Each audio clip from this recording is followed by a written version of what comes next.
Great. Awesome. Hey, Chris, how are you today? Good. Good. How's it going?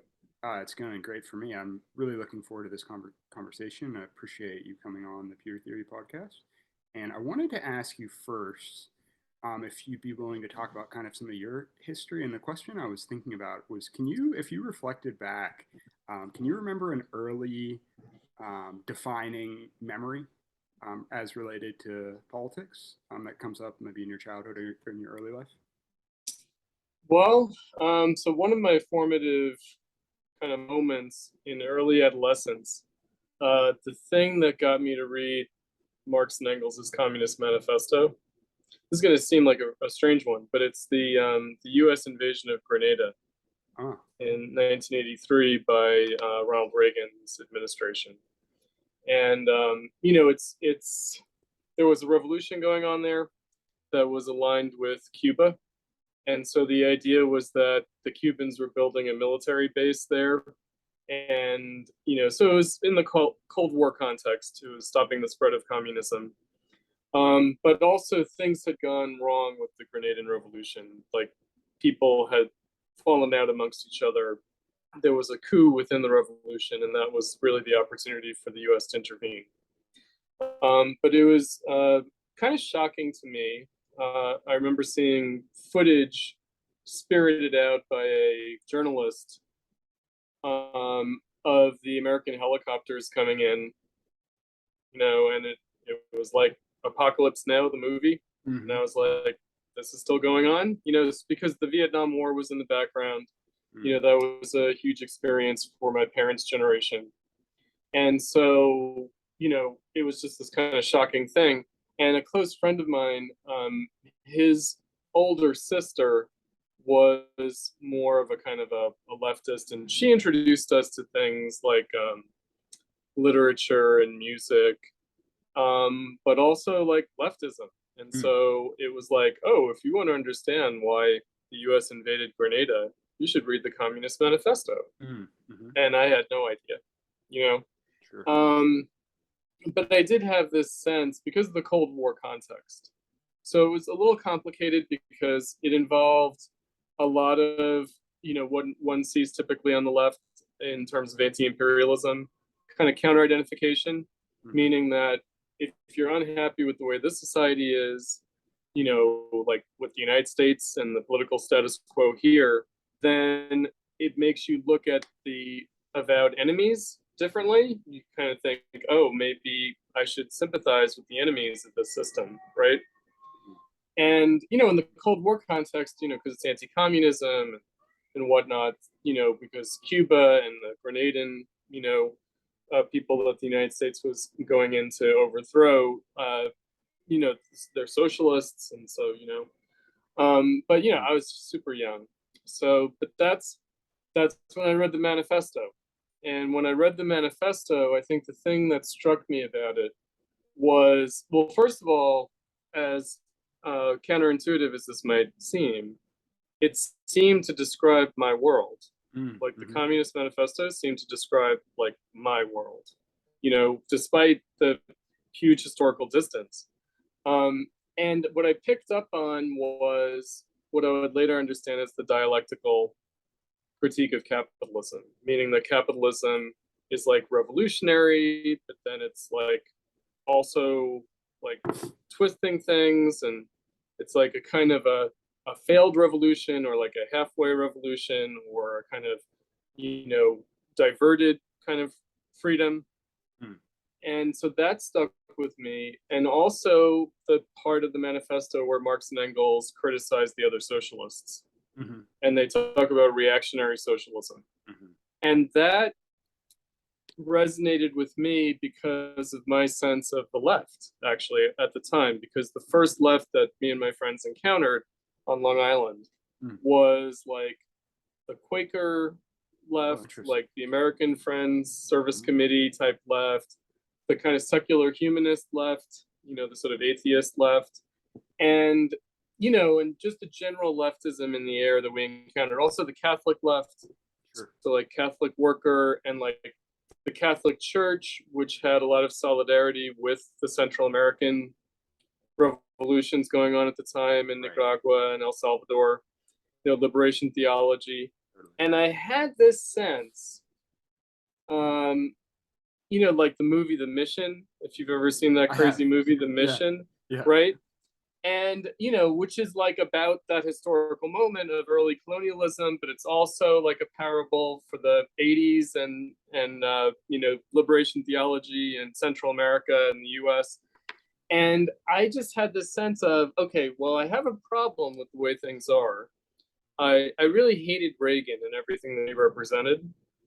I've come to like reconsider the way I think about these things in terms of capitalist politics. Sympathetic to like Jesse Jackson, his candidacy in 1984. But I did get from Marx and Engels, but you don't want your criticism of capitalism to be reactionary, right? You don't want to we're not going back. We're not going back, right? However one thinks about that. We're not going back to the indigenous culture of the Native Americans, that the priest is trying to defend in the Mission movie, right? We're not going back to some like good old fashioned like community of bourgeois society, like pre-industrial United States. We're just not going back. Because of course I'm reading things like Emerson and Thoreau and and Walt Whitman and this kind of 19th century angst about the dawn of capitalism in the United States. And I had a sense of like, we're gonna overcome capitalism by going through it, not by trying to turn the historical clock back. So Marx, it's an interesting thing, the manifesto. It's all it took, really. That began my love affair with Marx. Awesome. Okay, that's really interesting. So it's been funny asking these kind of questions. It seems that the kind of geopolitical situation, scenario, crisis is very common entry. Grenada is an interesting one. I have to admit, I'm just learning more about like Maurice Bishop, the whole context of Grenada. The New Jewel movement. Yeah, it's quite interesting. I have to say, so we'll maybe get to it, but there's one thing that I've come with your work that it's just, I'm almost laughing at it, almost in a silly way, but historical regression. So comparing and contrasting our experiences. So my kind of radicalizing moment is the second Iraq War, 9/11. I'm young at that time. And I wish that a friend's sister would have given me the manifesto. I was given Fahrenheit 9/11. That kind of defines my Michael Moore. From I want to like Michael Moore, but he's a little bit dreadful. Yeah, totally. It really depends on the movie. Some of his movies are really good.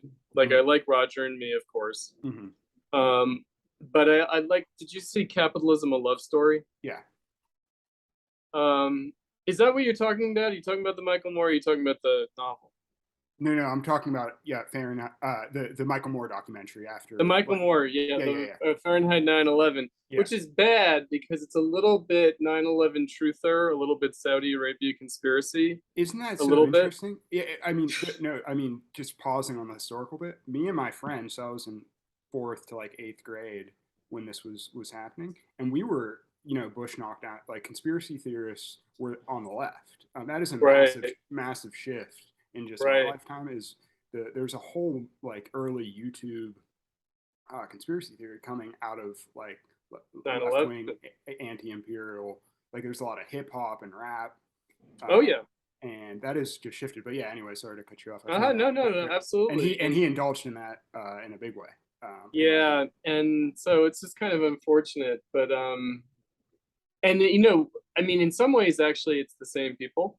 It is the same people, right? And there is like there's an anti-imperialism to the Trump supporters. A lot of the anti-war sentiment did go into support for Trump.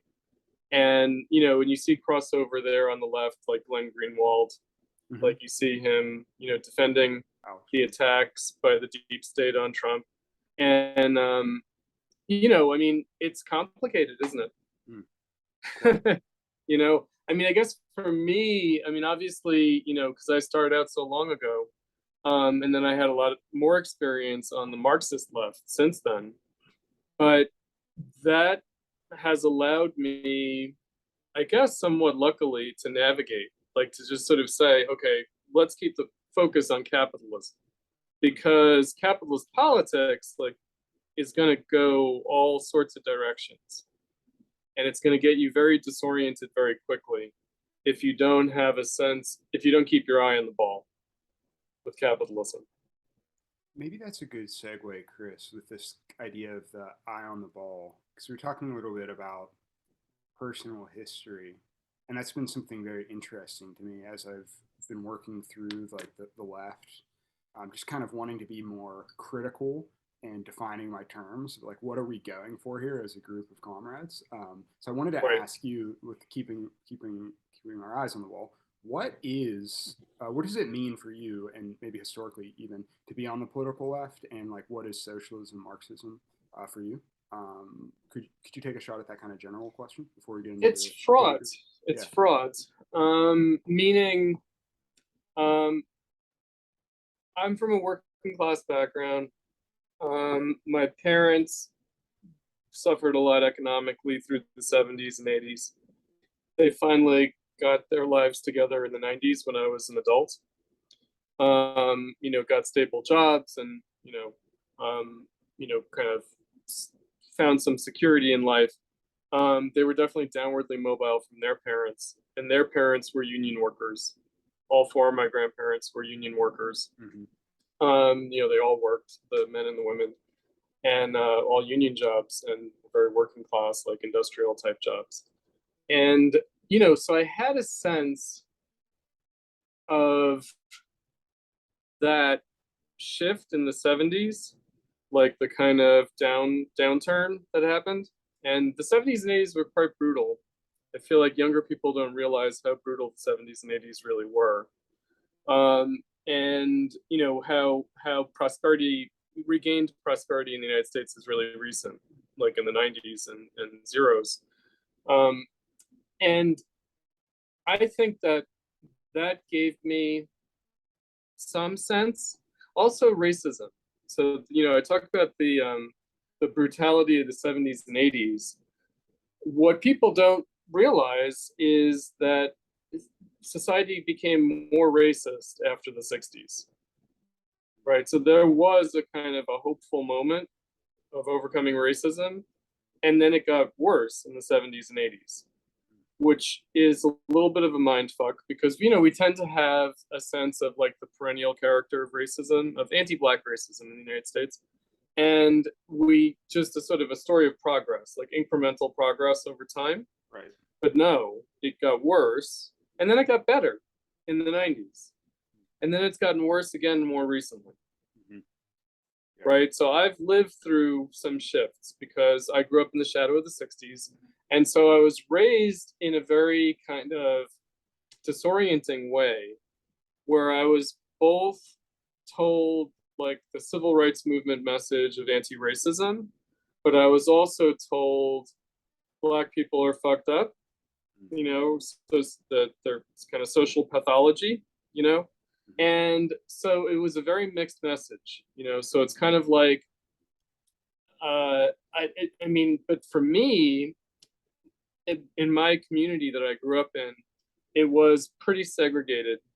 And so it was a white working class enclave where Black families who tried to move in, literally, if a Black family bought a house, people would burn it down to prevent them from moving in.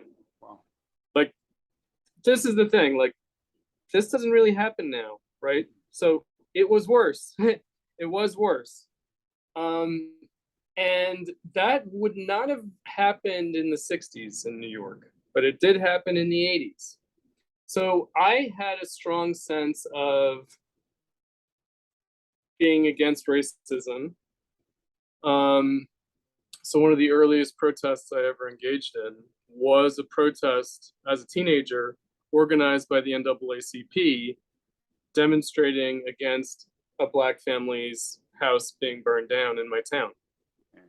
Wow. And I immediately came up against my family, who were like, "Oh yeah, it's bad that the house was burned down, but also we don't want Black families moving into the community because it will make the community worse.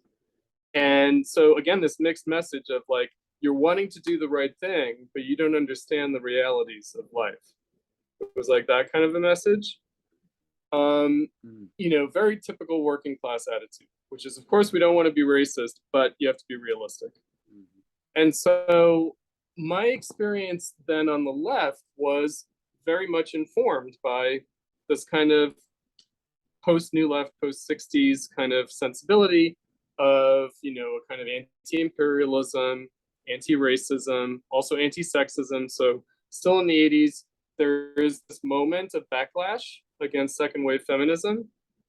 And so, definitely like supporting women's rights and women's equality. And of course, I'm gay, so that became a kind of a thing, right? Where it's like, it was very, like, there was homophobic backlash in the 80s too. So it was a kind of a sexist backlash, a racist backlash, a homophobic backlash. There seemed to be a resurgent imperialism with the Cold War resuming under Reagan. And with the, so Central American solidarity I mentioned, that was also a formative experience for me, that kind of anti-imperialism. And so that was my sense of the left, being on the left, like basically having that orientation, having those attitudes, having those sentiments. But then I also had the sense that the left was not quite up for the task and not quite real and somewhat bogus and opportunistic. And it was also a very Democratic party because the Republicans, there were 2 terms of Reagan and another term of Reagan's vice president, George H.W. Bush. So there were 12 years of a Republican presidency, all with a Democrat majority in Congress, by the way, that facilitated their agenda, facilitated the Republicans' agenda. And people will say, oh, it's because of the Cold War. No, that's not really the reason. And also they'll say, well, because of neoliberalism. It's not as simple as that. It's not like the Democrats simply sold out out of anti-communism or out of neoliberalism. It was a deeply conservative time. It was a very conservative time. But I had the sense that the left was a little bit bogus, right? And so I wanted it to be more real than it was, right? So I was frustrated with the left. So I've always had a kind of frustration, criticism, dissenting attitude about the left. I also got introduced as a young gay man, like in high school. Like I went to like the gay youth community center in New York, and I got exposed to like progressive stack culture, which is like a white man shouldn't speak until all the people of color and all the women speak first. Like that was already happening in the 80s, because that's a holdover from the 70s. And I thought that was bullshit. I thought that's just crazy, And so I had this sense of, okay, I care about these issues, but the left is fucking it all up. And basically the left is, kind of pathetic, unambitious, weak, and basically pro-democratic party. And I knew the Democrats were not anything I could put my faith in, right? So, or have any hope about, right? Because I told you I was sympathetic to Jesse Jackson, but my sense was that, he was like an outlier, a kind of dissident. He was like protesting against the mainstream Democrats, and so, but then I got a sense of like, oh, actually, this is just kind of roping the left in, right? So it's like oppositional, so very much like the Bernie Sanders phenomenon, which is that it's oppositional, but actually what it's serving to do is keep things within a certain set of parameters that I desperately wanted to break out of. In other words, I cared about racism, sexism, homophobia, imperialism, capitalism. I cared about all those issues, but I had a sense that we're being taken on a ride here, and this is not going to work out. And then of course Bill Clinton. So when I was in college, Bill Clinton was elected, and I hated Bill Clinton. I really hated Bill Clinton. And I mean, yeah. you know, and the fact that the left celebrated Bill Clinton, because they did. Like, in retrospect, people will emphasize how the left protested Bill Clinton's candidacy and election, but in fact, they were thrilled. After 12 years of Reagan, they were thrilled. Yeah. So that's, you know, that's my formative experience of the left. In other words, a kind of deeply ambivalent relationship to the left, and having a sense of the left betraying its own concerns, its own interests, its own, you know, stated goals. Like, I wanted what they only talked about. I really wanted what they only talked about. You know, and that's where the Marxism, you know, like my Marxism helped, because it's like, okay, remember, maybe the obstacle is the left, right? You know, again, because Marx and Engels were so critical of the left at their time, you know? Right. Yeah, that's interesting. I actually hadn't seen some of the parallels in the 80s experience with today. But it's quite interesting now to hear you talk about it, like with the left being the obstacle, kind of your experiences, like coming out of the Reagan years, and also the counter reaction, very strong counter reaction to some of the gains in the 60s. Maybe to draw out this idea of Marxism and the critique of the left a little bit. So in your recent piece on Compact, the end of Millennial Marxism, which I'll of course link for folks. Very, very interesting, Chris. I really enjoyed reading through it. I wanted to kind of start at the end, maybe. And there's a point you say, like, Jacobin and the DSA are formulating solutions for capitalism to continue, albeit under new leadership. And I'm just kind of pulling that out of context. It is like a header. I suggest people to read it. But I wanted to kind of frame that point with this question. So you've done a lot of good work on the death of the millennial left. In that you often touch on the DSA, which is Democratic Socialists of America. So your critique is in a critique of the DSA is in the piece you're just reading near the end, but sprinkled throughout. I'm wondering if you can draw that out a little bit, and we can dialogue about some of your thoughts there. I'm kind of hearing I was hearing echoes of that in what you were talking about with your experience in the 80s, like critiquing the left, drawing on Marx to critique the left. And some of what you were saying in the piece, it was hitting home for me. I recognized myself in some of that, like a diminished expectations, maybe, something like that. I'm reading into it now, but yeah, maybe could we dial? Could you? Sure. Yeah, talk a little bit more about that. I mean, the irony about the DSA is that the DSA was started in the 80s. Yeah, and started by Michael Harrington, who I saw speak when I was in college. And I don't think that I was aware of the DSA before I was in college. I don't think that they had a presence on Long Island. And then the leftist events I went to in New York City when I was in high school, I don't think they were DSA. They might have been, but I just wasn't conscious of it, cognizant about it. And so there's an irony here in that in most of my adult lifetime, the DSA was a kind of afterthought or a footnote. Like, it was old white guys, kind of anti-communist socialists, and really defunct, like very defunct, very inert. And, you know, so the fact that it's come back, that the millennial left sort of became the new DSA, became the reborn DSA, I think is a kind of surprising, for me, an ironical turn. But I also have to say, you know, I know Bhaskar Sankara, right? So I've been aware of his engineering this, like his intention to do this and the realization of his vision. And so, you know, that's quite an estimable achievement, that he tried to, you know, unite the left through the DSA, and he succeeded. But, you know, I've always thought that was a problem. So when I first met Bhaskar and when I first was aware of him, I thought it was curious he was a member of the DSA. In other words, I thought, okay. I just thought somehow he just sort of accidentally landed there.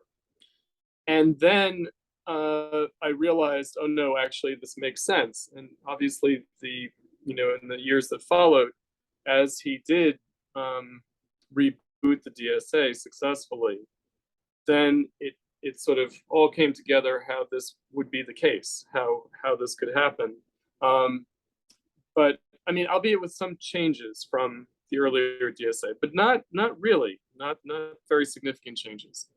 So for me, of course, the danger of the left since the 60s, I think, and maybe even going back to the 30s, to the era of like the Popular Front and FDR and the New Deal and World War II, the left has consistently charted a path into the Democratic Party with a goal of making the Democratic Party more socialistic or more progressive.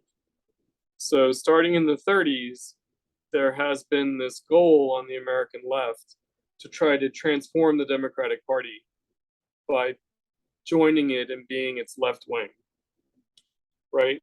And so in that way, the millennials and Bhaskar, the DSA, they're just doing the same thing that's always been done. And it was a little bit more roundabout in the 80s, by the way. So, you know, the radicalism of the new left turning in the late 60s and into the 70s, there was a kind of Marxist-Leninist turn with Maoism. But it was the Maoists who really cemented this rejoining the Democratic Party. And the DSA was a combination of two groups, the Democratic Socialist Organizing Committee that came out of the old Socialist Party of America that broke up in the early 70s, and the New America movement. And the New America movement was Maoist. But not just through the DSA, but more broadly, here in Chicago, the Harold Washington campaign for mayor was run by Maoists. Of course, Obama's campaign, Van Jones is a Maoist, was a Maoist, right? So there's a long history of this. So in the recent history, since the New Left, the Maoists have played a big role in assimilating young leftists into the Democrats. And it's according to the same, because the Maoists are basically trying to keep alive this kind of 30s Popular Front strategy of the old left. And so that's the way I understand it. Obviously, the texture of it, the specific concrete empirical history in any given moment is going to be different. So the 30s are different from the 70s. And obviously, the millennial left has taken a slightly different concrete kind of course into this. But this is the gravitational tendency that I've always seen. Less so in my time with the Generation X left, because the left got behind Clintonite, you know, Democrats less kind of explicitly or directly. In other words, Clinton certainly had a lot of ex-leftists, but not a lot of avowed leftists trying to pull him to the left. There wasn't as much of that. Whereas now with the DSA and the Democratic Party and, you know, Bernie Sanders and the squad, there is this sense of like, okay, now we are going to turn the Democrats into a more progressive party with a more socialistic wing. I don't think so. I don't think it's ever worked. I don't think it can work. I don't think it's going to work. Right? So that's, and they're calling it socialist, and they're involving a lot of people who are describing themselves as Marxists. They're using a lot of pseudo-Marxist, kind of spurious Marxist analysis to justify what they're doing. And that is, to me, a really bad thing. I think it sows a lot of confusion, and it sets up a lot of future defeat and failure, you know. And so my own experience, I'll just say, when Bill Clinton was elected, I put an end to my activist days on the left. So I took a break from the left that lasted more than 10 years. And then I was brought back into more activity on the left. I still remained a Marxist throughout all that time. You know, I was working, and then I went back to graduate school, and, you know, I remained a Marxist the whole time. And I remained in contact with other Marxists, like Adolf Reed was a friend of mine in that time. He tried to get me involved in activism through the Labor Party, but I was only tangentially involved. And the students, my students, as an academic teacher, my students during the anti-war movement brought me back into activity on the left, and that's where platypus comes from, right?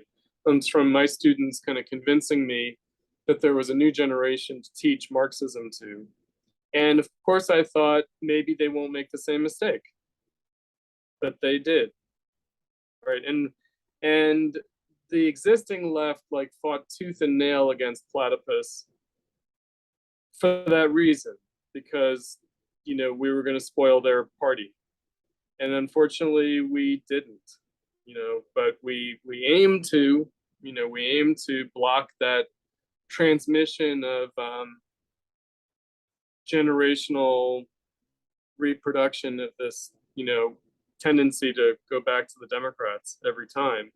We thought, okay, maybe it can be prevented this time, and there can be more space for something new to come out rather than just channeling it, right? And of course, the way, like I said, concretely, the way the millennial left channeled things back into the Democrats, it's been through a succession of things, right? Anti-war movement, Occupy Wall Street, Black Lives Matter, Bernie Sanders campaign, right? There have been like several waves of it that have all added up to joining the progressive wing of the Democratic Party on whatever basis, right? On the basis of anti-imperialism, anti-racism, anti-neoliberalism, the labor movement, right? It's sort of all-inclusive. Feminism, right? Like on any basis, on any number of issues, the millennial left has been corralled back into the Democrats. So, I do think that represents a huge missed opportunity because the millennial left was radicalized, was politicized through a number of issues. And in each case, it was turned into a route back to the Democrats. Yeah. It's interesting, maybe to just continue to explore this. There's been recently a lot of discussion coming up. What is the writer's name? It was in Jacobin, Jeremy Gong, I believe. Jeremy Gong. Yeah. Are you familiar? Did you read that recent piece? And there's a ton of discussion. It's about kind of reconcile, like creating a new party, essentially, like exiting the Democrats. I have not read it yet. No. Yeah. So that's how recent is it? It's fairly recent, like in the last three weeks to a month. And okay, so no, I haven't seen it yet. But go ahead. It's interesting because I think it's, for me and in kind of the Pittsburgh socialist DSA members in Pittsburgh, it's, I think, revealed some tensions and some contradictions, and including in my own thinking. And I'll use some, like, I think what we're dealing with a lot of time is like this idea of like a historical revisionism, like using terms in different ways, like understanding. So I'm going to use some terms and you can maybe help me unpack them, but like idea of like a united front and a popular front, and DSA, the difference. Difference, and DSA almost wants to be both, or at least Pittsburgh DSA wants to be both. Like we want to, work with liberals to stop overdoses and stop climate change and rebuild society. Society's crumbling on one hand, but then we also want to call ourselves Marxist, Leninists, and revolutionaries at the same time. And I think that creates a conflict and a crisis. I mean, can I offer so a couple of things. So one thing is that the tension and the disagreements that you're talking about, we're going to come out one way or the other. Yes. So they were going to manifest anyway because there's frustration with the Democrats and with Biden, and obviously Biden's a huge failure from any progressive left standpoint. And so that's going to cause recrimination. In other words, it's going to cause like buyer's remorse, regrets, recrimination, like people blaming each other. Like, how did we get here? Oh, right? And they'll blame each other. So that's one thing to keep in mind about what's going on, that the DSA is inevitably in crisis under the Biden administration. Like, it was unified under anti-Trumpism, but now is in crisis with the Democrats in office. And that's always the case, because the whole point of the left is to be anti-Republican, pro-Democrat. And so when the Democrats are in office, then the left falls apart. So because they have nothing to unify around other than being against the Republicans. That's always been the case since the 30s. And there's that. So let's just keep that in mind as the overall situation. The specific thing about the United Front and the Popular Front, and the difference, and that this will almost never be stated explicitly, but the United Front is a strategy of political competition between leftist tendencies. So it's about communists competing against social democrats and liberals, right? Or petty bourgeois Democrats, small d Democrats.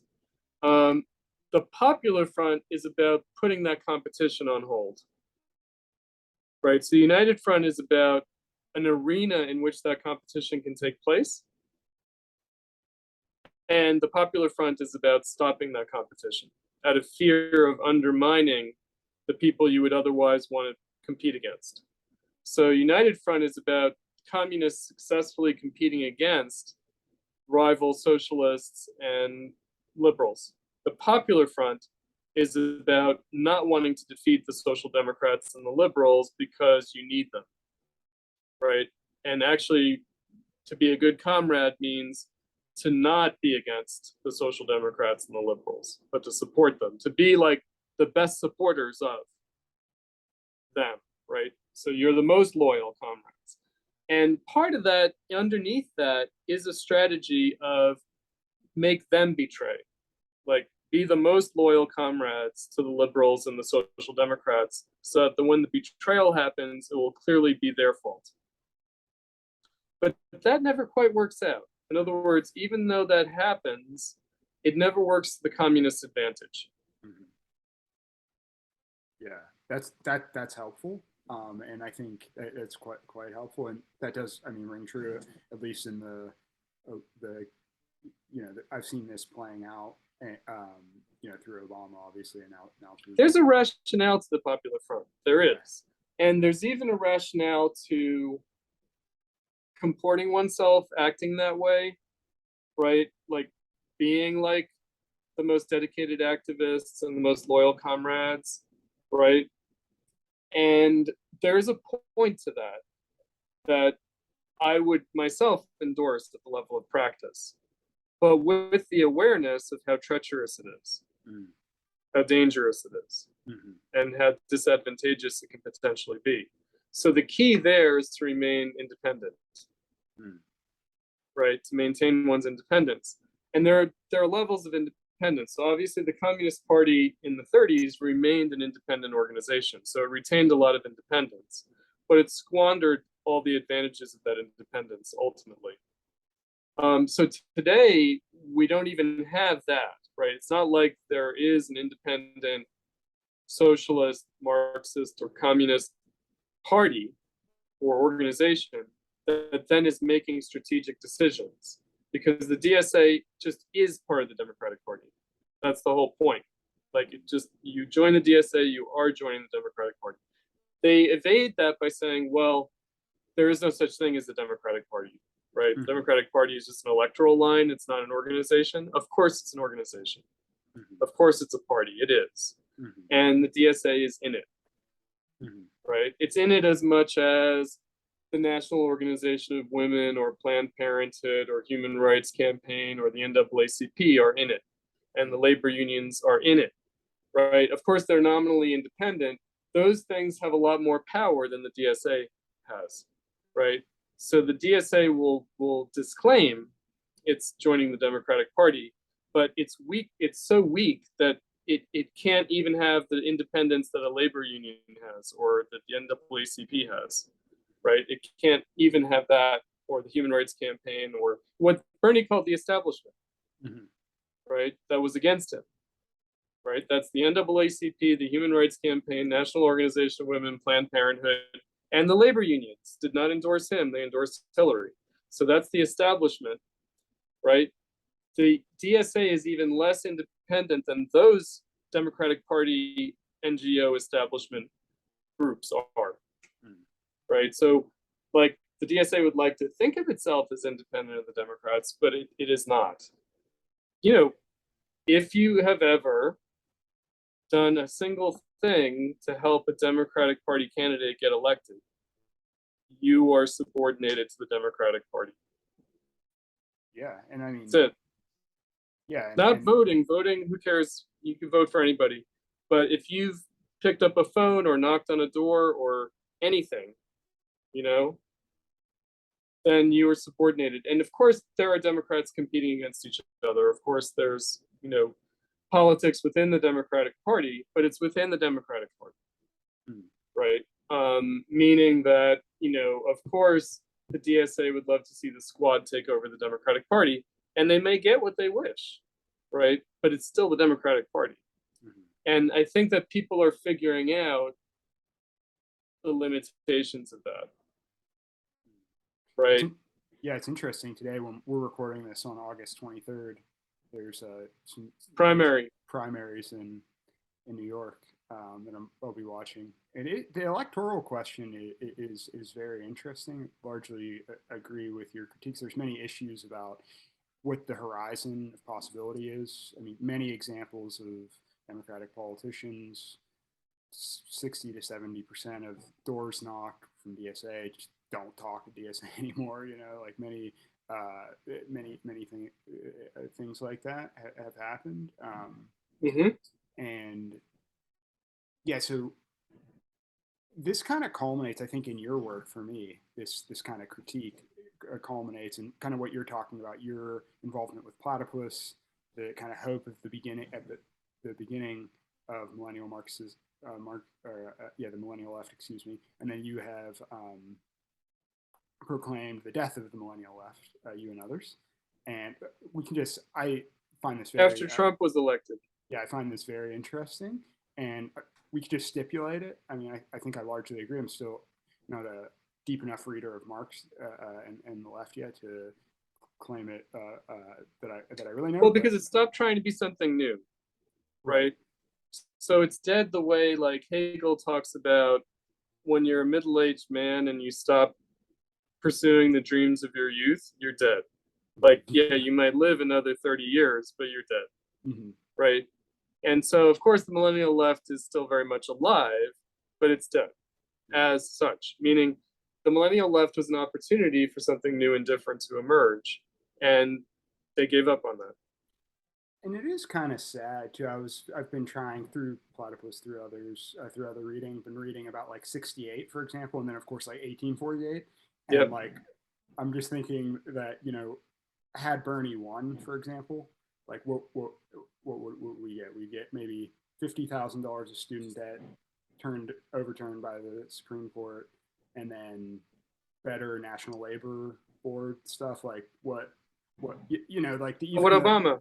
Yeah, like even like the horizon of '68 and of course 1848 was so impressive compared to like, okay, we'll elect Bernie and have just rhetoric in the media and Twitter. I mean, yeah. And by the way, the media would be they were very anti-Bernie. Mm-hmm. And if you were president, they'd be very anti-Bernie. If you were the candidate, they would be very lukewarm. I mean, this is why I kind of insist.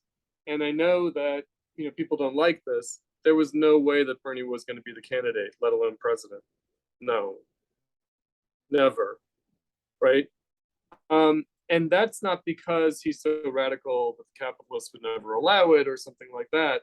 It's because of the Democratic Party. Like Jeremy Corbyn could have been elected prime minister of the UK, right? Like, yes, he was, I guess, radical, and I guess the capitalists wouldn't have liked it, but he became the leader of the Labour Party, and he could have very well been elected prime minister.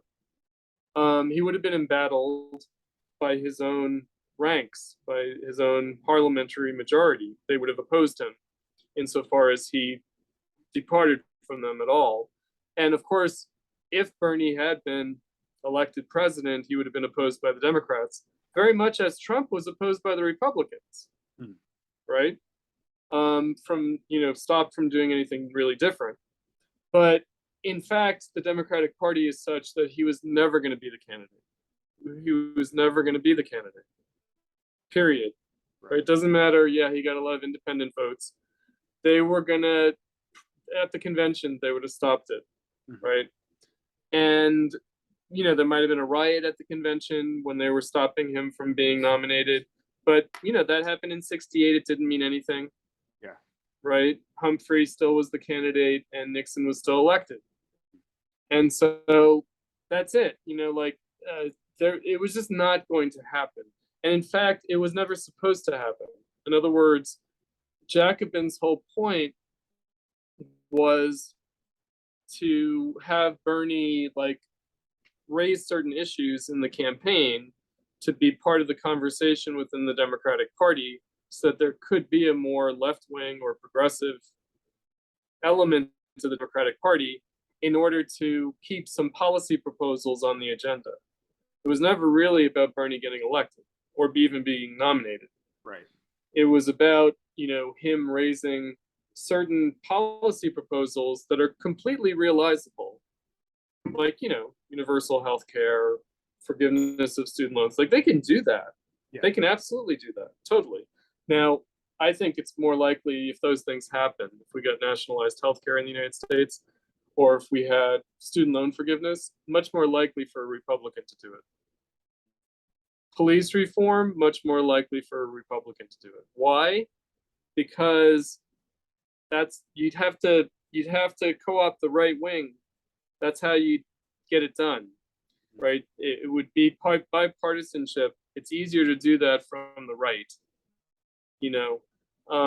and so that's just, Trump was much more likely to do that. Just the same way that Trump was more likely to pull out of the wars, right? And not because Hillary's a warmonger, right? But because she's not going to challenge the status quo, and she's going to be on the defensive and not be able to push the envelope, whereas a right winger will have more room for maneuver. So, about those policies, those things, capitalist politics, the way that would have, if the thing that you care about the most is national health care in the United States, or stopping wars, or police reform, you're going to have a lot more luck with the Republicans, actually, if you care about those things above all else, right? But that's just, the way the Democrats are. They're a deeply conservative party. Now, we're not even talking about socialism or anything like that. So obviously, that's not even part of the equation. That's not. And again, but socialists aren't about that. I hate to say it, but socialists are not begging the state to change its policies. Yeah. So this is an interesting question. So this being co-opted into the Democratic Party and just losing the specter of socialism completely, and calling that the death of the millennial left, just completely stipulating that.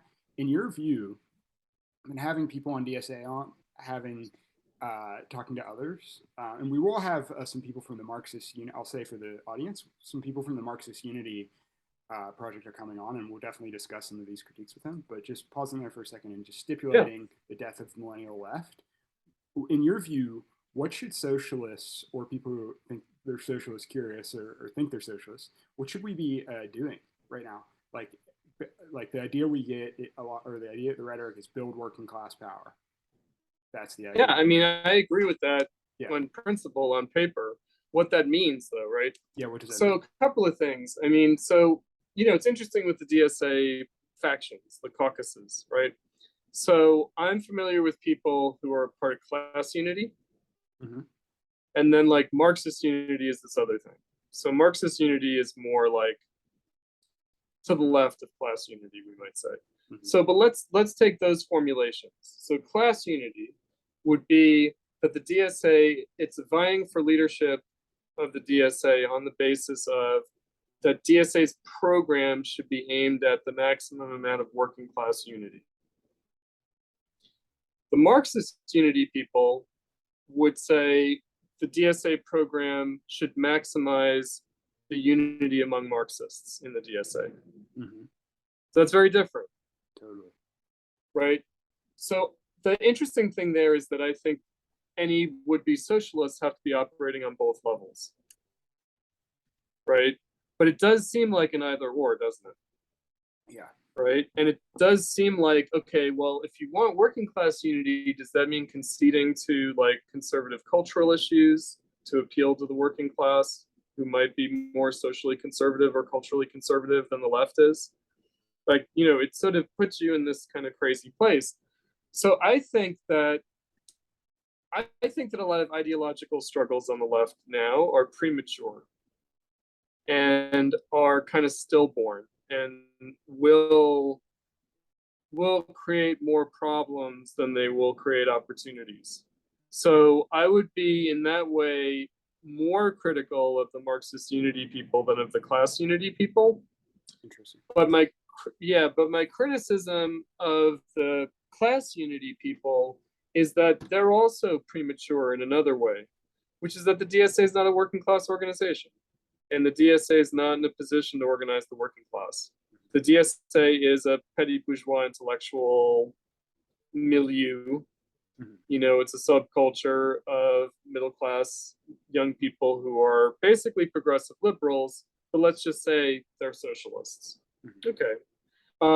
Obviously, you know, they need some clarification on what socialism is and what it isn't. And so that's where the DSA really is a kind of block, right? Because the DSA immediately turns socialism into progressive liberalism. It turns it into welfare statism, turns it into the public sector, turns into decommodified government and other services.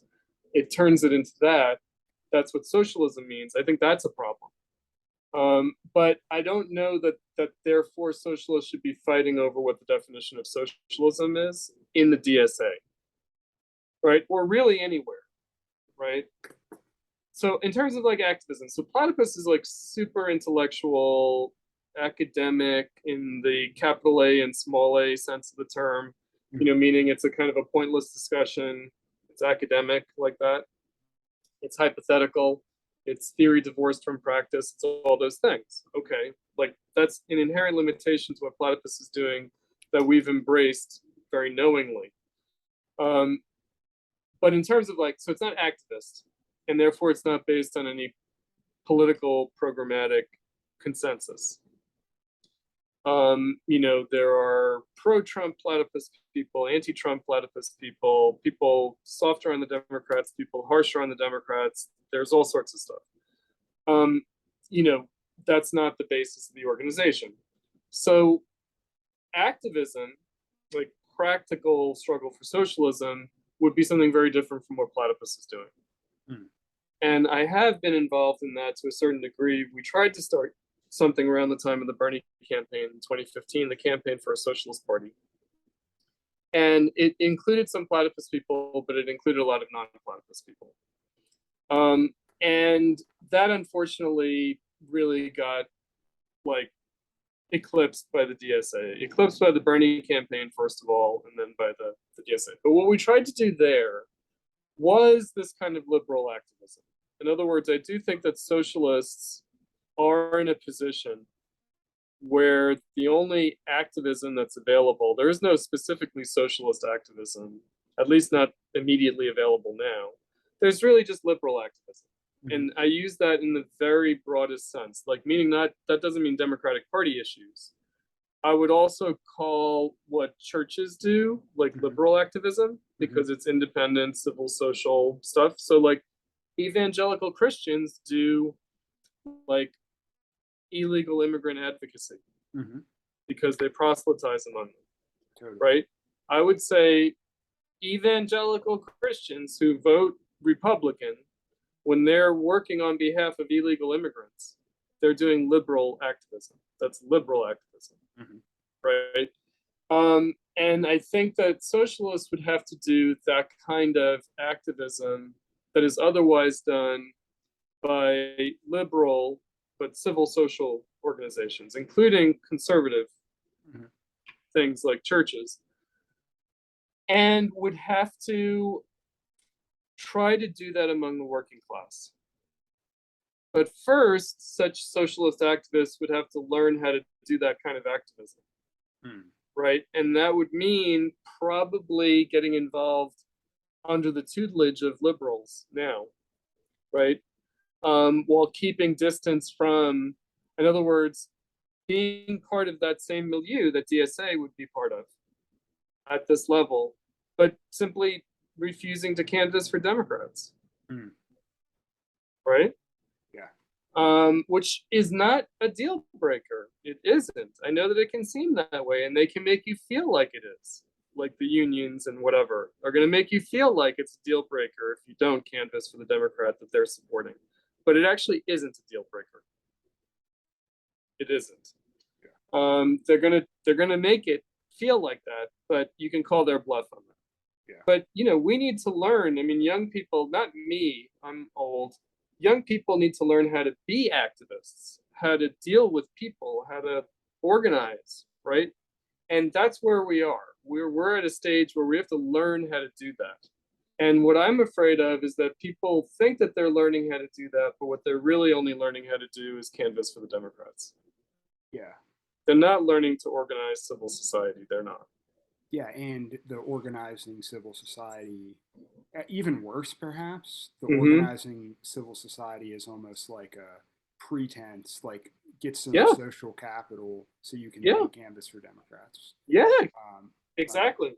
Yeah, and I agree that that is problematic. I agree that it's fine to do liberal activism and just being honest. Black Panthers, Projects of Survival, before revolution, that kind of thing is very important. Yep. But in service to what are we building? What are we building? Yeah, build not the Democratic Party. And how are we training ourselves now? Right. In other words, because really, I think that that's an experience base, a knowledge base, a talent base that's missing. Yeah. Right. Sorry, Chris. I just wanted to say the reason I have done this podcast, and it is also, we're talking very practically, but reflecting on practice in a theoretical way. This conversation, very strongly agreeing, in practice, in a struggle session, members of Pittsburgh DSA will probably cave. Like there's so many social pressures, climate change, racism. Notice I didn't raise climate change. It's not because I'm a climate change skeptic, but because we're not in a position to do anything about it. Yeah. Like we socialists. Yeah. And where was I going? Oh, so the kind of pessimism that's setting in for me as I'm exploring this more. I wanted to talk about some of the, I'm kind of speculating based on reading some of your work on some of the origins of it and this idea of the state. Like, so you mentioned the, we're essentially begging the state to do something about climate change, begging, and this isn't according to you, like how you said earlier, not what socialism is all about. And so I wanted to ask you, and this goes to your piece, which I've already referenced it, but End of Millennial Marxism. So we're looking at 1848, revolutions in Europe are happening. This is a crisis, obviously, and in response to that, something that's been called by Marxists Bonapartism, the Bonapartist state, rises up to kind of deal with this crisis. So, like, what is this all about? I guess, like, and why is it such an obstacle for liberating change? Does this have to do with some of the things we're talking about right now? This idea has been very kind of striking to me when it comes to the state and like Marxist strategy. As we're kind of building our activist skills, down the line. Can you talk a little bit about this idea of the Bonapartist state? It's not something I came across in my studies. A little bit exotic. Yeah. A little bit exotic. Okay, so a couple of things. So I'll make reference to Bhaskar Sankara again. Okay. So a couple of things. So one is that he has said recently, that the DSA is not the socialists we need. In other words, it's not composed of the people we need to build a real socialist movement because it's too middle class, it's too culture war, social issue oriented. It's not the socialists that we need. Okay. So he's a little bit despairing about that. At the same time, and I'll connect these two things up. I've written about how he's really a supporter of Ralph Miliband rather than of like Karl Kautsky or Lenin or really Marx and Engels on like strategy. And that's because Ralph Miliband, and why I call Ralph Miliband a liberal, even though he considered himself a socialist and he was very influenced by Marxism. He concluded in the mid 20th century, in the 50s and 60s, Miliband, that the state is too large a presence, too integrated into life. We can't imagine replacing this capitalist state with the independent organizations of the working class. Like the state is just too central to keeping everything together, right?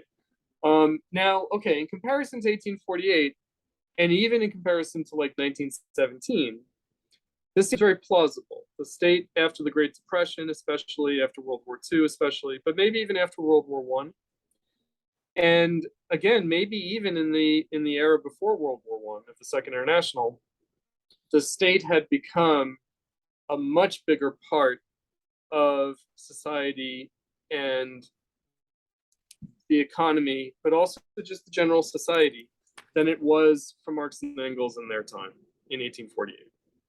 So that just seems plausible on the face of it, right? How can you even imagine replacing this big thing with the working class's own organizations? Well, there's a little bit of confusion there. In other words, there's the kind of administrative state, there's the bureaucracy, then there's the repressive state, the special bodies of armed men, and of course it's hard to separate those out. The permanent bureaucracy from the special bodies of armed men, which are also permanent, non-elected. They survive elections, doesn't matter which party is in power, they're there, and they can't be gotten rid of because society needs them too much. But there's a little bit of confusion there, which is that it's not about just getting rid of that and just replacing all of it, the entire administrative bureaucracy, but it is about politically subordinating it. And that's a revolution. And that's not even a social revolution. That's just a political revolution. That's a democratic revolution, right? The people subordinating that state, right?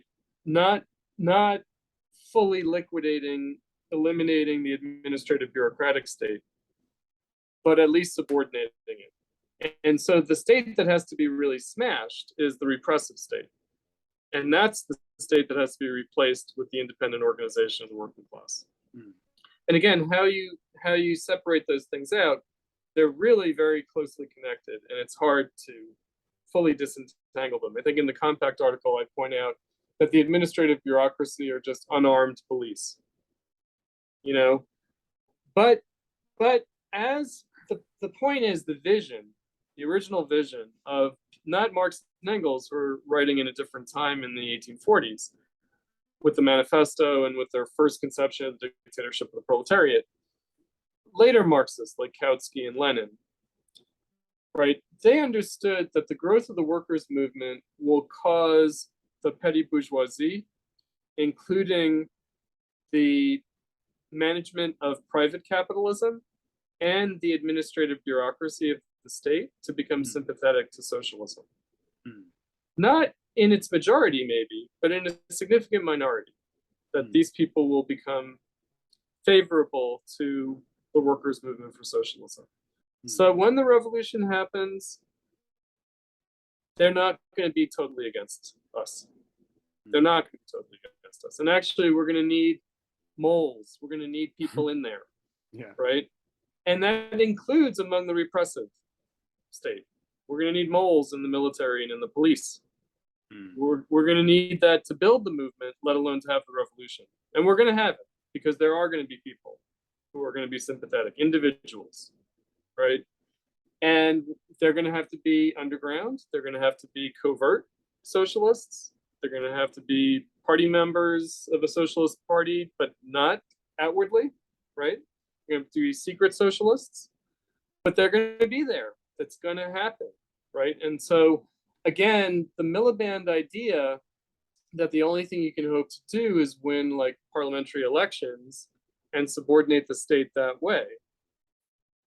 That's not really accurate, and that's Boscar's perspective, right? And even Miliband himself was like, well, actually, this may not preclude a revolution. There might still be a political revolution. There might still be an overthrow of the official political government by an insurgent working class, right? So, he kept that open as a likely possibility. So it wasn't like a reform or revolution simple confrontation, right? But I do think the relationship between these two things, between feeling entirely intimidated from the prospect of organizing to overthrow the state in a revolution, or at least radically, democratically subordinating it, and these are not the socialists we need. Like looking at the socialist intelligentsia, looking at people who call themselves socialists, that these are not the people who can lead a working class movement, let alone a revolutionary movement. They are related, right? And that's why Boscar will say, well, we're talking about the far future, right? And it's kind of like, well, but maybe it's not going to be that far in the future. And I wonder right? if it better not be in the far future, because like I think this is like Well, because people will forget, right? In other words, any kind of crystallized moment we have now, like, will be totally like people will be back to the starting point again. yeah, and Right. so that on one hand, and then on the other hand, you talked about needing moles in the inside of the state. I mean, so I think this We goes, probably already have them. and we definitely have them on the right, on the avowed Oh right. yeah. And this is the issue, I think, with somewhat, I think of it as an aesthetic turn. It might also be known as like an idealistic turn. This idea that like neoliberal capitalism in crisis, it is disintegrating, and there will be changes and reforms or revolutions, and they're going to come from somewhere. So are they going to come from the Yes. theocratic right, or are they Unlikely. Yeah, Unlikely. Only because they don't actually aim at that. Yeah, I mean, but they could aim at kind of managing the crisis. Maybe. I mean, I think that they're actually more realistic and more modest. The Christian right, like the evangelical right, they want a political space that's not inimical to them. They just want to be heard. Like Trump was handled that very well.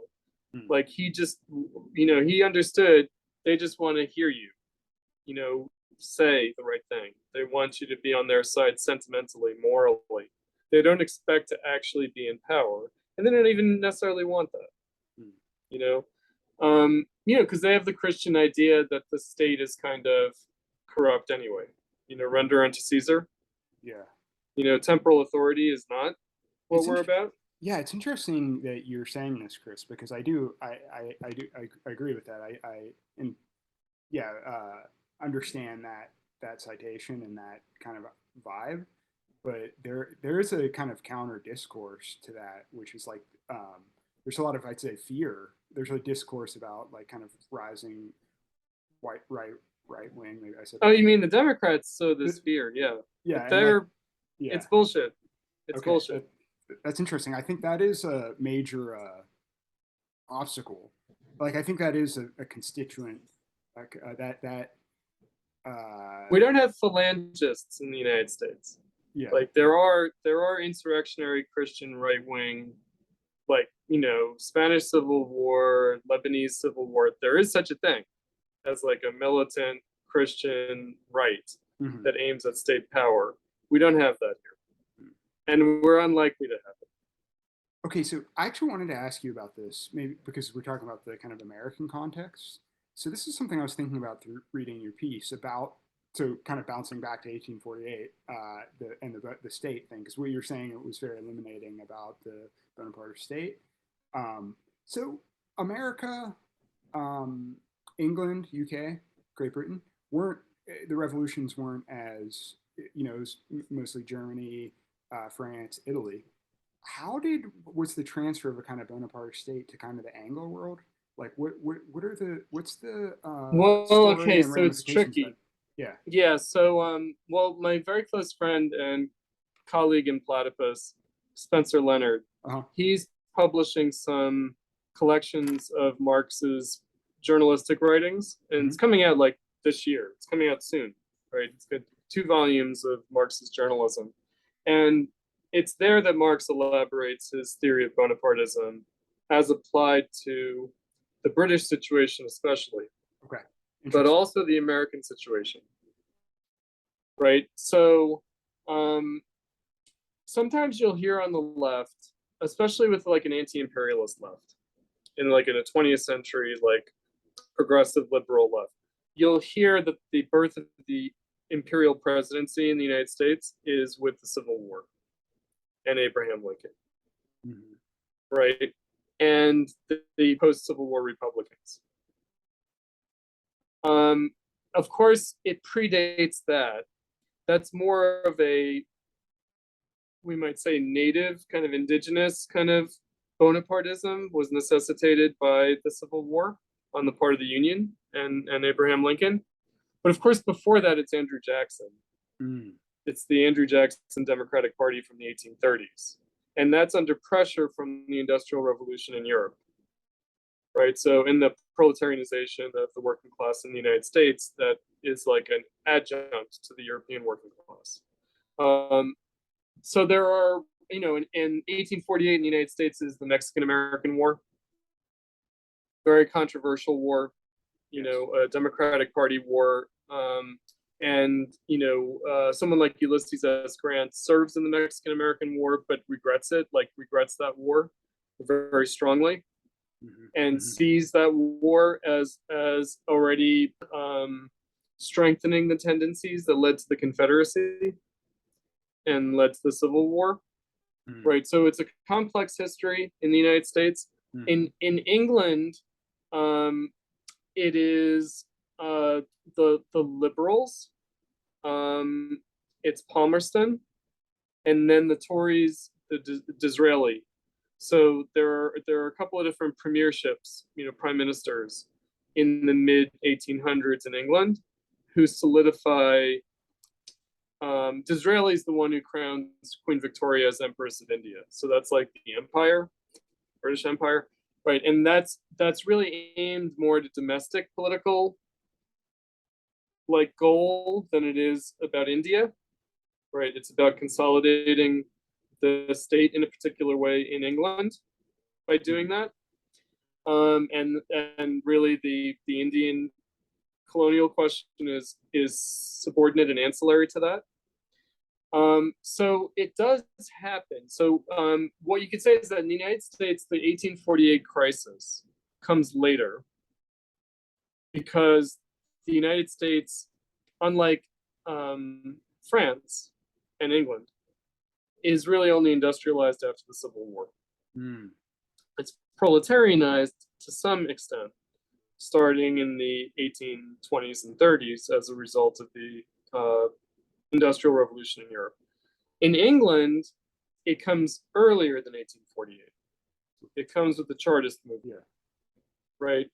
And the response to the Chartist movement and the Great Reform Bills, you know, expanding suffrage, right? So, you know, the main point about Bonapartism is that on the one hand, it's the rise of the state to manage capitalism. On the other hand, it's done with popular suffrage, with it's done democratically, right? And that's why Louis Bonaparte in France is the sort of exemplary figure, because he's like the clearest example of that, as elected to be president of the Second Republic, defending universal male suffrage against liberals trying to curtail it, and out of defense of universal suffrage, disperses the National Assembly and establishes the Second Empire with a lot of popular support. And he has a referendum and he gets an overwhelming majority ratifying the empire. Right. And he renews it in 1860. Right. So it's renewed on a popular basis. maybe there more with a rigging of the election, maybe, but probably still with a great deal of popular support. So that's why, it gets its name from Louis Bonaparte. It doesn't refer to Napoleon Bonaparte. Right. It's not Napoleon Bonaparte. However, it seems to repeat Napoleon Bonaparte. It actually is something different because it's in the era of industrial capitalism. It's in the era of the proletariat that didn't exist in Napoleon's time. And also, Louis Bonaparte was a socialist. He was a utopian socialist. He was a Saint-Simonian. So he was doing it in the name of social progress, and supposedly in the interest of the working class, which had otherwise been excluded and repressed by the liberals, right? So it's against the liberals, for the working class, and even in the name of socialism, right? So that's why it's so important for Marx, because it's like, okay, what does it mean that the socialist got elected and had popular support for overthrowing the republic and establishing the empire, popular support from the workers in the name of socialism and in the name of democracy? Like, that is a major historical watershed moment and phenomenon. And of course, then it's Louis Bonaparte who builds the state. So he starts out just as an independent politician, demagoguing, but then he builds the Bonapartist state in the Second Empire. That's when it's built up, and it's built up with the participation of socialists. That's who he hires to build the state. They're these Saint-Simonian utopian socialists, and so they establish like the National Bank, and they do like the public works projects. They do all the modernizing reforms. They're all socialists, right? With democratic support, with the state rising above all the conflict in society and reforming society from above, right? And that's what we get. That's what we think socialism is still today. We still think it's that. This is why I'm kind of raising this and wanting to go into history, because to me, I'm connecting this point with our discussions about what it means to be like canvassing for the Democratic Party, right? Like we're investing in we're building, strengthening the state, the Bonapartist state, which is precisely an obstacle to social revolution. It's a funny obstacle, though. It's an obstacle and it's an opportunity, right? In other words, one has to have a dialectical conception of Bonapartism. Okay. And that's where basically the dictatorship of the proletariat has to do the same thing as the Bonapartist state. That's the recognition. This is a great segue. If I can just, the next question, one of the final ones, is this. So you raise very important issue in your work, the dictatorship of the proletariat. I've been reading about this in your work and just the wider literature, and I was wondering, and maybe flowing on from that point, Chris, if you could also, statism, liberalism, revolution, anarchism. So that can you contrast the theoretical differences between the Marxist conception, the maybe Leninist conception, the Stalinist conception, and the Cutrone conception of the dictatorship of the proletariat, and help us, because I've been getting mixed messages as I'm reading this and wanting to understand this concept more and connecting it directly to these points you're making about both DSA context, the Bonapartist context. So now the dictatorship of the proletariat, we can raise this. Can you help us untangle some of these important theoretical differences? Right. So first we have to understand why it's so tangled. Yeah. And why it's so ambiguous. Because it is contradictory. In a very straightforward way, the dictatorship of the proletariat is a contradictory proposition. Because it is supposed to inaugurate the withering away of the state, even while it is a kind of authoritarian state. Right? But it's an authoritarian state that rests on the necessity of its own abolition. Right? That's the idea. So it's really the dictatorship of the proletariat in both a social and political sense. It's not really simply the state. It's also about the civil social power of the working class as such. So it's about a political circumstance where the working class is free to transform society, not through the state, but in society, right? So the state is just supposed to create the minimum conditions under which the working class can change society, that you could have a social revolution. So it's the political revolution that's the precondition for the social revolution. And those things immediately seem to be in conflict because the experience of the 20th century is that the dictatorship of the proletariat doesn't seem to be the rule of the workers, but it seems to be the rule over the workers by a new bureaucratic state, Stalinism, right? It looks like in the name of the workers, but really over the workers. So it's a dictatorship over the proletariat, not a dictatorship of the proletariat. That's what happened in the Soviet Union. And that's what happened in Eastern Europe and China and Cuba and Vietnam and Korea. And so it looks like, oh, Marxism doesn't inaugurate the rule of the workers. It inaugurates a new form of state power that claims to rule in the name of the working class, but isn't really the workers' own power, right? Okay, so that's why I start my compact article the way I do. And I say, look, Marxism's been disproved in theory and practice, right? It's been, the anarchists were right. Marxism leads to a dictatorship over the proletariat and not a dictatorship of the proletariat. Case closed.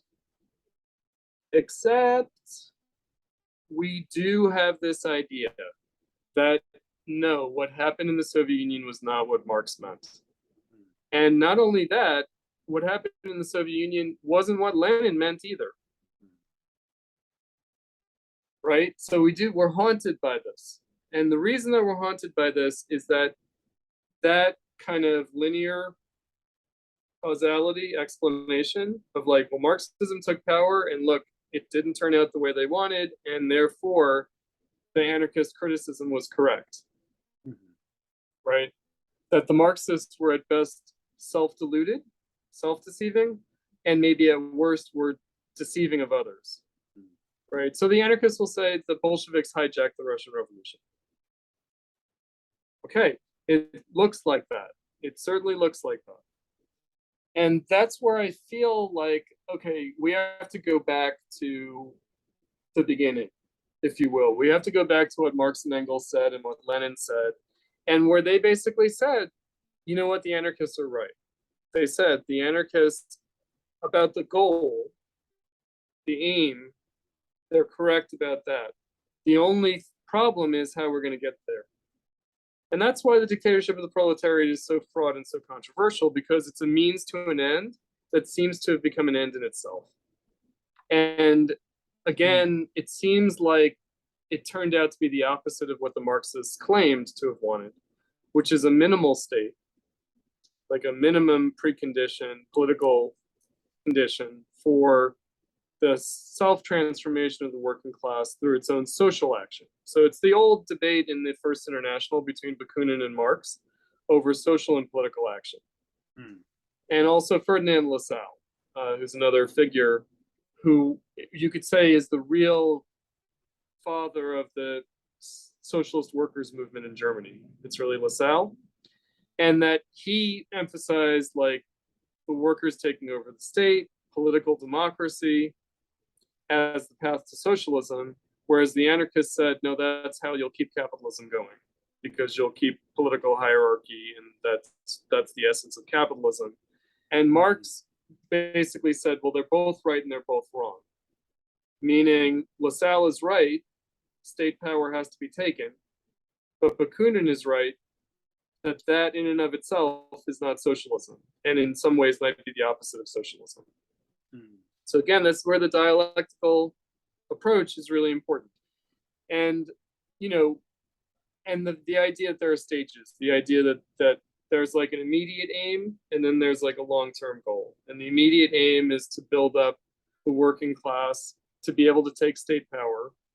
And the ultimate goal is for that state power that the working class takes to wither away, to become superfluous, redundant, unnecessary, to overcome that necessity. And that you overcome that necessity by overcoming capitalism, meaning capitalism there's a real social necessity for the Bonapartist state. there are real contradictions in capitalism that necessitate at least the attempt at managing them through the state, which doesn't work, but it can defer the problem, right? And it does make the state into a site of contestation, inevitably, right? So you can't fully ignore the state the way the anarchists propose, but nor can you accept the state, the capitalist state in its own terms, which is what the social democrats, like starting with Lassalle and through the revisionists and then up to today's DSA, they accept the necessity of the capitalist state too much, right? The anarchists ignore it, and the social democrats accept it too much. Whereas the point is to aim at transforming that necessity. In other words, it is a real necessity, but we have to transform that necessity and overcome that necessity. Go beyond. Right? That's the political dimension of overcoming capitalism. The political dimension of overcoming capitalism is overcoming the necessity of the state. Yeah. Chris, do you have time for one more, just building on Sure. that? Okay. Uh-huh. Okay, so what you're saying there, it's very helpful, especially with the means to the end. Like that's where a big argument comes from. Completely agree, and I think this has been one aspect of your writing that's very illuminating for me. Like politics for a why, not for in and of itself. And so the why, I really want people to hear from you, and I want to contrast it with also this idea of regression that right. Okay, so you're in Chicago. Another Chicago professor, University of Chicago economist named DeAndre Mikulski. You know her work? Okay. She has this idea that I found, a concept that I find very interesting called the Great Enriching, which is this idea of, by empirical measures, poverty is being reduced, liberalism, capitalism is the best thing ever, etc. She's like one of these Hayekian libertarian type. Order liberal, neoliberal, Smithian. And so I'm wanting you to compare and you do raise, and she calls this explicitly social progress. You also raise social progress in your piece. Y'all, both of you obviously have extremely divergent ideas of what social progress means. Right. And I find it very, very interesting. And I do find that this is a tension in DSA as well. It's like different conceptions of what social progress. Yeah. And like I think a lot of people on the so-called left have a very liberal idea of fixing the system, reforming the system, social progress. This is where the anarchists are right also, and even the libertarians are right, which is that the apparent social progress that we experience under capitalism is at the expense of autonomy. It's at the expense of the autonomy of individual people, but also at the expense of the autonomy of society, right? It's at the expense of social freedom, right? And this is where freedom really is centrally important, meaning the problem of capitalism is not a problem of material deprivation. The problem of capitalism is the problem of unfreedom.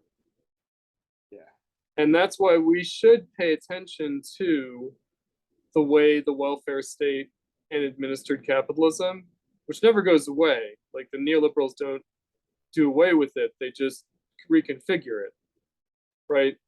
How that represents a regression in social freedom, in both individual and collective freedom and autonomy, right? Those things are the issue of capitalism. Like it's not material want or need. It's not about that. It really is not. Because when Marxists were at their height of influence in the metropolitan advanced capitalist countries before World War I, the working class was terribly poor in comparison to the 20th century. Probably similar to where we are now. Right?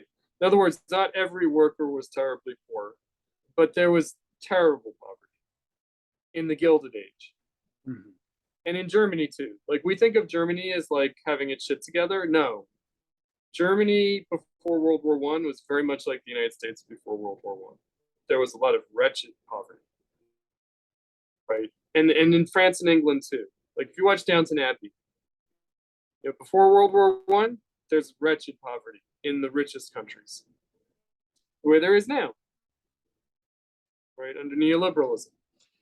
So, now the wretched poverty that was produced in the post-colonial world, right, like in Africa and Asia, that poverty is being reduced. But that's because it was so bad.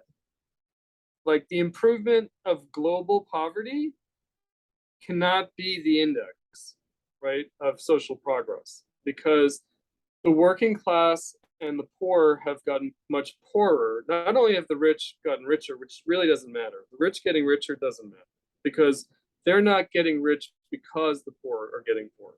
That's not why it's happening. They're getting richer because you need higher concentrations of capital to get things done, because things become more expensive at the level of capital. That's why the rich have so much money. The poor have much less money, not because the rich need a lot more money, but because the standard of living of the working class has been eroded by the superfluousness of labor. In other words, there are fewer workers needed, period. Right? And so workers are simply vulnerable. Right? They are cast off by society. They're not necessary.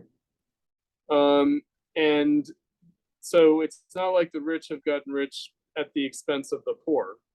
The rich have gotten rich because of concentration of capital, and the poor have gotten poor because the working class has become more superfluous. That's what's happened in the metropolitan countries. In the post-colonial countries, there's been an alleviation of the desperate poverty of the mid-20th century, of the post-colonial situation. And that had to do with things like overpopulation. There, like, in other words, all the Malthusian arguments you've heard about that are true, but they're only true insofar as that's a phenomenon of capitalism. Yeah. Meaning capitalism allowed for a huge population explosion, but did not allow for giving people what they needed to survive in terms of employment. Yeah, right. I'm wanting to invite people to also check out. It's so ironic to me. So yeah, this is, I think, a great critique of this great enrichment thesis. Like, one, the metric is like destroying something and rebuilding it, and then taking credit for rebuilding it or something like that. Like, that's capitalism. Yeah. And the other reason why there's less desperate poverty than there was is because food has become a lot cheaper. Yeah. Because subsistence goods at that level have become a lot cheaper. That's the green revolution, not in terms of environmentalism or ecology, but there has been an agricultural revolution since the 60s. There is a green revolution, and it's not GMOs and that kind of thing. It's more at the level of how our agriculture is organized. Yeah. It's about not over farming and rotation of land, and it's about concentration of agricultural production too. It's about the liquidation of small scale agriculture. Yeah. And that green revolution has made food much cheaper, and that has made desperate poverty much rarer. That's the reason, though, right? It's not because people have gotten jobs. No. Right. But a second point you're making too is, so you have a piece that I'll also link on Herbert Spencer. Yeah. Where this quote is, I'm paraphrasing, but it's not escaping me, but the mistaken or kind of stipulating non-freedom as freedom is the most salient form of ideology. Something like this.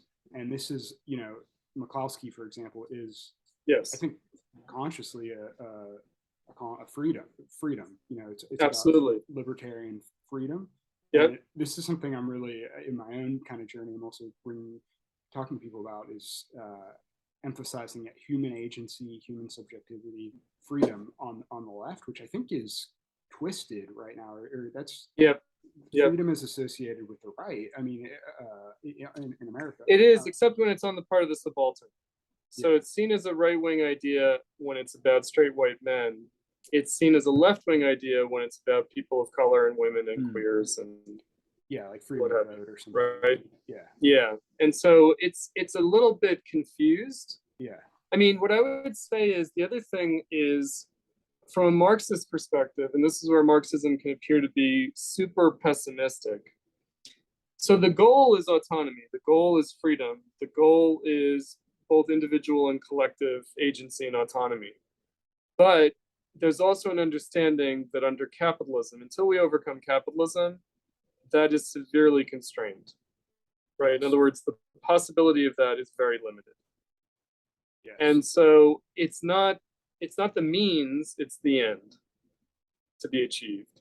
And so that's where the anarchists are wrong, because the anarchists, like the libertarians, want to maximize autonomy and freedom now under capitalism without recognizing just how little that's possible. I mean, it is possible to a degree, but it's very little possible. And even when you get it, capitalism is going to take it away. And it's not going to be taken away by the people on high. It's going to be taken away as a function of the concrete organization of society. It's going to disappear concretely, right? Yeah, or maybe even like internally. Like one of the the struggles I'm having is making time to have discussions like this, like without doing work or activism. It's like almost being pulled away from just having a discussion. Is there time to think? Yeah, and I feel like that. Let alone to organize. Yeah. So, Chris, you've been extremely generous with your time. This has been really illuminating. Thank you. Maybe we'll have you back on after I get through all the platypus reading lists, see how much I learned, and see how the discussion goes. Yeah. But, I did want to ask one more thing. If folks are interested in your work, I mean, you've been putting out a lot recently on pop culture, or like analysis of art and aesthetics, which has been interesting. Yeah, it became a little bit of a summer thing. I mean, so I'll tell you a little bit of that. So I wrote my review of Ozark, the TV show, for Compact, because they wanted me to write a follow-up article. And I wanted to make an intervention on the culture wars, but very literally, in the sense of a cultural piece. And, you know, slip in some Marxism that they wouldn't be expecting, right? Like have it be apparently socially conservative and culturally conservative, like, you know, the redemption of the straight white male protagonist, but actually much more Marxist than they expected. And then that opened the door. I was solicited by one of the editors of Sublation magazine, Jean Bajelon, who's a fellow sci-fi nerd with me, to write about Star Wars. And so I did, right? And so it's a little bit of a summer project, but I have other articles for both Sublation and Compact, and also for Platypus coming up. Shorter articles, and you know, but the Ozark article is pretty short, but the Star Wars article is like a monster. But if you know, you can look. I have a blog, The Last Marxist, and that's chriscutrone.platypus1917.org. And that's where I compile all my media appearances, all my podcast appearances. I link them. And I also include all my articles, or at least links to them, all my platypus articles, links to my non-platypus articles. So you can find my writing there. You can also simply do an author keyword search at platypus1917.org. And yeah, it looks like I'm going to be writing pretty regularly for Compact and Sublation. I don't know how often, but I will have future writing there, so people should check those out. And I am working on compiling all my writings in a 2-volume collection. Ooh, okay. Well, you're really looking that's supposed to come out of Sublation. So one that's more theory, and one that's more like political interventions, right? Of all the writings I've done in the time of Platypus over the last 15 years. And so those are going to come out from Sublation books. Before those come out, or soon around the same time, I have a shorter book coming out with Sublation on the Dictatorship of the Proletariat. Okay. And I have the first article of that is in Platypus Review, and the second article is the end of Millennial Marxism. So the second chapter of that, and then the subsequent chapters are going to be on the history of the left, on like the 30s, the 60s, and then the deep old left of Lenin's time, of Lenin, Luxemburg, Trotsky, Kautsky, like the pre-World War I. What the strategy, and Eugene Debs, what was the strategy for the socialists of the first generation of Marxists? Okay. Right. So that, look forward to that. And I'll say one more thing. I'll just say, just to end on the note of autonomy and freedom, but autonomy, right? Agency, and why the independence from the Democrats and why the independence from the capitalist state is so important. but also to understand what it's for, right? It's for the potential building of a working class movement that could achieve socialism, right? So, it does mean subordinating one's personal autonomy, at least to some degree, insofar as one has to do that anyway for a job or for whatever. But doing some of that subordination of one's individual liberty to the movement, to the cause of socialism, right? Like that party discipline, like dedication, which is not supposed to be at one's personal expense. People need to try to enjoy life, right? And have a life as much as possible.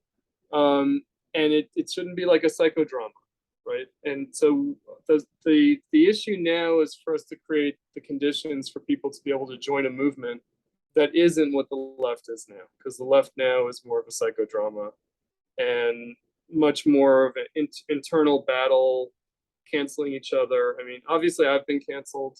I've been canceled a long time ago. I'm like post-canceled. I'm like beyond cancellation. And so, like we need to create a situation where we can organize without doing that to each other, and where we use some of the personal autonomy that we can achieve under capitalism, dedicated to this historical task and this movement that has to happen if we're going to overcome capitalism. So again, it's not like a kind of anarchist lifestyleism or something like that. It's not celebration of personal autonomy for its own sake. It's not like an Ayn Randism. It's like, more of a bourgeois like relation of the individual to the collective, that old style liberal, that's where libertarianism comes from, but also dedicated in the way that the old liberals understood. And that's what I meant by liberal activism, that you can participate in civil society towards a larger cause, right? And again, the religious people are good at keeping that going. The left have to do that. Thank you, Chris. Very inspiring. And we're really looking forward to some of this amazing writing that's coming out, your books. And I'll make sure what you mentioned with your blog and some of the recent pieces are in where people find this. So thanks, Chris, and Great. you have a really good day. You too. Thank you.